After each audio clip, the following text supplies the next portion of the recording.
Hello there, everyone. Welcome to episode 13 here on Arbaal, and Valmir the Clever is going to get some skulls here.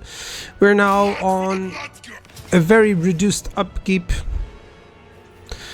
Have some leadership. Let's just give them to the Minotaurs. It's not a big deal. Let's auto-resolve this one. Oh, wow, that Exalted Hero got completely wrecked. Okay, so I can occupy... think so, and I get a banner of swiftness. Oh, that's much better. Banner of swiftness, really much better. Overall, what do we want here for Valmir the Clever? We want rally, yeah, definitely. And I want foe seeker here, that's for sure. I want to get the other side. This is likely going to go for Gate of Corn. I want greater Gate of Corn for sure, as soon as I can. I'm going to go for Frozen Landing, and maybe Yichich if Grimgor takes it. Oh, he actually... This is a big problem, is that Astrogoth is actually taking places that I would like the Great Skull Lake and stuff, so I was hoping that Greenskins would take those. Oh, they have two armies here, so I might as well just ambush and see if I can handle that. And Valmir the same. I need ambushes. I need an ambush here. Vargulhan, something, you know, something like that. I'm trying to get the most optimal income possibility, but I mean it's impossible. You have to go the other way around. So I'm going to change it up with the buildings that don't provide income, but that provide extra. Income from battle loot, because it's just much better. But at least it's turn 56 and you can actually manage it quite well. So yeah, I need some ambushing here as well, if they can manage to go against me. So let's get the ambush going. Arbaal the Undefeated can do this very easily. And you cannot have any fights at all, that's for sure. Yep, that's for sure. What do we want? Killer's Trophy, definitely, because of the upkeep. So with those upkeep bonuses, you kind of manage to get to a point where you can actually handle the upkeep and the income. But it's usually not. This is always a sacking, post-battle loot economy. Oh, I get an ambush. Now that's a lot of black orcs, and I don't have a lot of armor piercing, but it's still, I think I have more than enough. My horseman can actually do a lot of damage to those black orcs, and likely he's gonna think on running away. So I can categorize, you know, I can go against that. So yeah, my horsemen are going to attack the black orcs. If they try to attack me, I'll just run away. While the skull reapers attack anything that it's really not, that doesn't require too much of armor piercing, including my lord here, the Bloodspeaker. Yeah, he's going to go against those black orcs with great weapons. He's not going to get killed by them, don't worry, he has some abilities that help them out. And those Arachnorok spiders, that's a problem. I'm going to send my single entities against them, even though they're quite powerful. And those reinforcements, I don't think they're going to arrive in time. Maybe the cavalry, maybe I can do that. It will depend on what he does, actually. If he just tries to leave, then that's much better for me. So, oh yeah, that's what we want. That's what we want. That's good. So we're hitting those Night Goblins, and he actually wasted the Night Goblin Fanatic's ability on his own. Oh god, that's so good. He's routing away. Arachnorok spiders are gonna get hit by my own single entities. Scar Bloodwrath is here. Is it Scar Bloodwrath? I keep confusing the names actually. But yeah. My Skull Reaper's doing quite a lot of damage. My Gore Beast Chariots as well against the Pump Wagons. And everything that was ranged is now destroyed. It's such an easy target when they are when they are just in ambush. And right now we actually have quite the upper hand, because a lot of their black orcs are just retreating and my horsemen are dealing with just 1 or 2 units of black orcs, so that's so much better. There's like 2 that engage this, plus the one with shields, so those are easy to deal with. And now finally summoning some blood letters, which they're gonna do a lot of damage. They have armor piercing, these are quite the damage dealer unit. And they're going to do really well against the Black Orcs. It's kind of their preferred matchup there. You know, going against other frontline units. Of course, the Black Orcs can do damage, but yeah, not like this and not after an ambush. So yeah, their leadership is now falling down. He left with some of the units, but that's okay. Without a huge blow here. And that's a nice decisive victory. The Arachnotic spiders actually survived. I tried to pursue them, but they survived. But it's okay. And now we're gonna have, you know, he attacked me, and I thought I'm gonna retreat, and that was for the better. Now I can attack actually Belegar like this. I could auto-resolve, and there's no casualties actually. But I think it's much better if I fight it. This is likely one of the last battles against Belegar. And he doesn't have a lot of infantry. He has like 3 units of infantry. So, we're gonna send my troops right ahead. My chosen are in no trouble against these units. They have shields, most of the enemy is ranged, so they're kind of underpowered on that behalf. And then my single entities are superior to his single entities. I have the mobility with the cavalry, so I'm just going to surround, go after the artillery. Yeah, that should be fine. And I believe I can engage this army to the point where I've tackled with most of the important units before the enemy has arrived. I don't think I even gonna need the reinforcements on this battle, but we'll see. We'll see. It's a lot of chosen with dual weapons. Chosen are just crazy good, so especially under Arbaal. So yeah. Sending in the Furies, the main purpose here is actually to force the enemy to just move around and to hit one of the missile units if I can. So overall I think that's a good idea. This summon is because of an item, if not mistaken, that is on Arbaal. It's really for them to die really fast, but at least for the enemy to try and move in and be less prepared to deal with the chosen that are just coming down now. This angle of attack is so terrifying. Imagine all of these chosen showing up at the top of the hill and you're going like, oh, this is the army. It's not those Furies. Arbaal is here.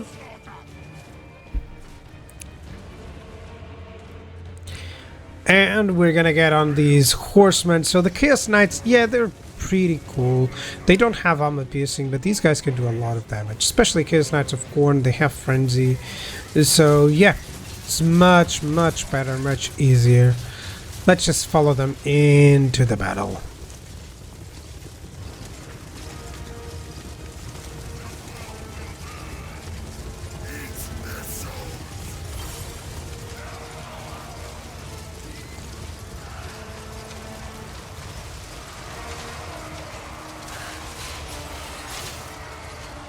They are hitting Slayers, which is a bit of a problem because they are anti-large, but still I find this to be just fine for me. I'm hitting the enemy missiles, they are hitting units. You know, the positioning is terrible for the dwarf AI, because in the woods, yes, it's good against large entities, but it's terrible for their ranged units.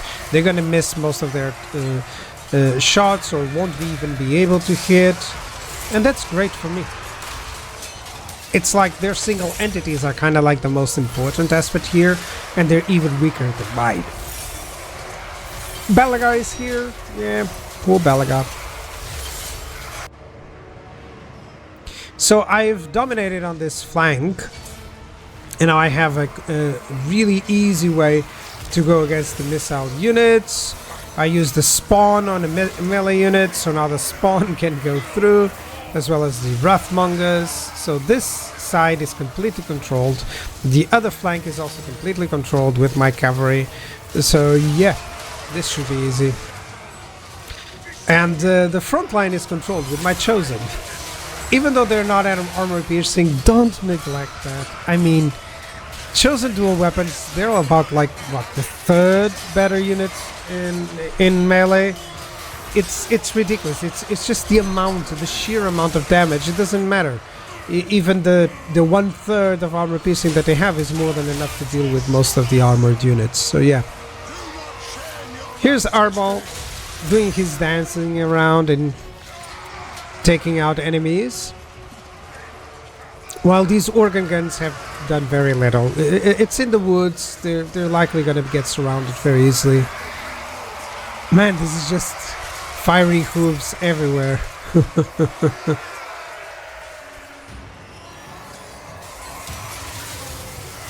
And now we get a little bit of a summon. In this case, it's the Bloodthirster, if not mistaken.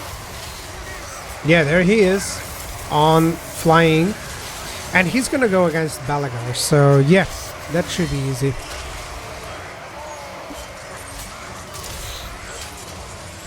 Belegar is quite a tank. He survives really well, but he doesn't do a lot of damage, so that's why I didn't bother too much. That's the biggest problem with the dwarf lords. Other than Ungrim, they don't do a lot of damage. So because they don't do a lot of damage, most of them can be ignored. You know, you leave them with some chaff, and it buys you enough time to get rid of the enemy. Yeah, my Bloodthirster is doing a lot more damage to my units than anything. I have my Wrathmongers here because they're quite damage dealers. They're gonna do quite enough damage against Belegar and his ancestral heroes.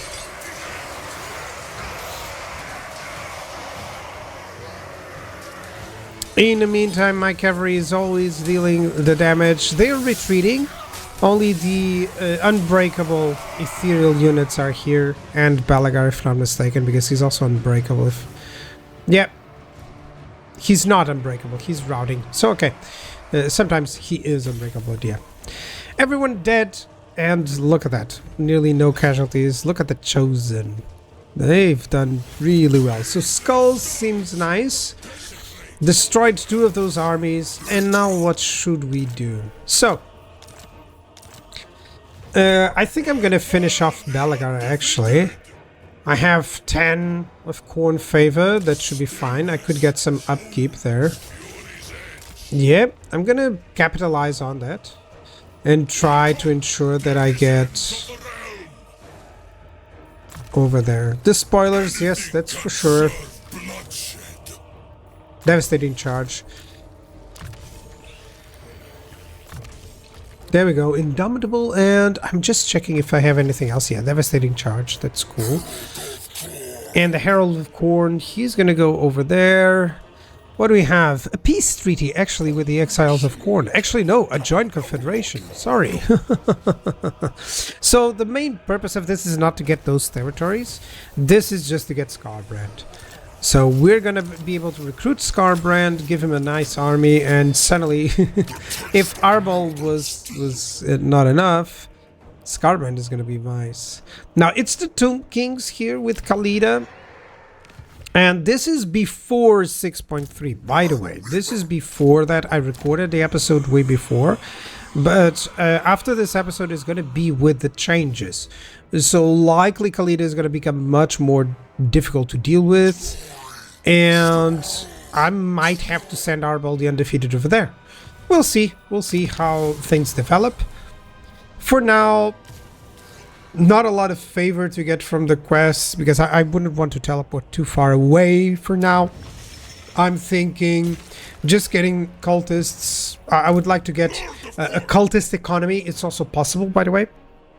You have a building that gives some income, and by doing that you can get some more stuff, you know. So I can definitely go after a Grimgor here. And he's in underway, so it would favor me because he cannot handle that. So there's some Grimgore armies here. And I really need to ensure that I get the replenishment here. So I'm staying in my place. Okay, there's not a lot of armies. There's one, it cannot reach me. So that's good.